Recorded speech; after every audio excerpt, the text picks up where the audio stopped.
Greetings, hi, I'm the amateur logician. Now I've been under the weather lately, though hopefully I'm on the path to recovery. But in any case, to make up for a lack of videos, I wanted to briefly talk about the first logic book or logic books. We have to return to the great first systematic logician, namely Aristotle. And here we're thinking about the Organon, the instrument. Now Aristotle lived from 384 to 322 BC. We have some of his lecture notes, and that includes the Organon. And we can think about the Organon in terms of, on the one hand, formal logic versus material logic, and on the other hand, in terms of the so-called three acts of the mind you find in traditional logic. So if we think about the first act of the mind, we're thinking about simple apprehension. We're forming ideas, concepts. We're forming terms. And the categories matches the first act of the mind.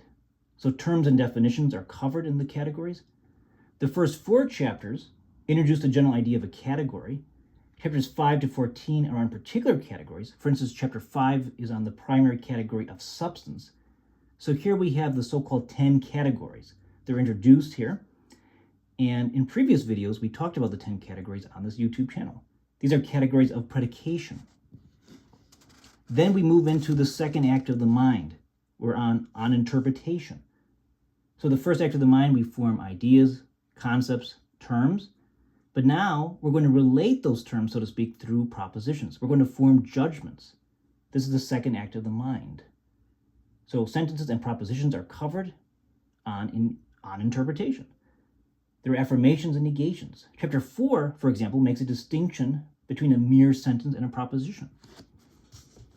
Moreover, we can think about universal and individual subjects. We can think about modal propositions like possibility and contingency. We can think about contrary and contradictory relationship between propositions and so forth. Then when we get into the syllogism, we're really moving into the third act of the mind. So the first act of the mind, we form ideas and concepts and terms. The second act of the mind, we form judgments and propositions. We connect different terms, different concepts, so to speak. But in the third act of the mind, we interrelate different propositions. So sometimes we can take some propositions to derive something new. So in a categorical syllogism, we have 2 premises, and then if we reason validly, that is to say we follow the rules of logic, we can derive sometimes a new conclusion, a new proposition.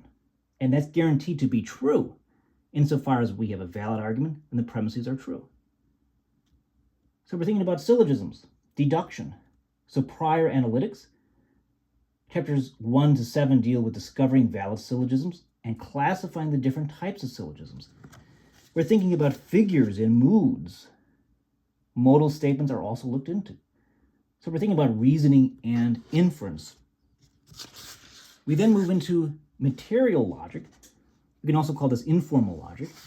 In the posterior analytics, for instance, we're dealing with demonstrative reasoning, with necessary and certain deduction.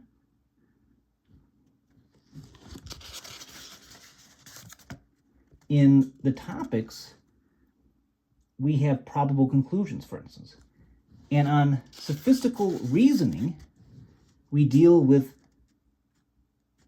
common informal fallacies. He argues against the sophists.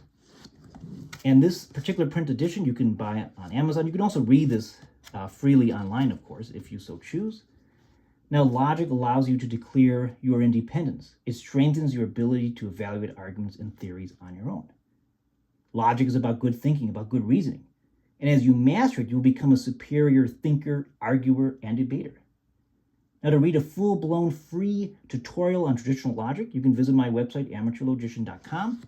You can also sign up to the newsletter there. And if you like this content, hey, send me a cup of coffee, so to speak. You can virtually buy me one. I would appreciate that a lot.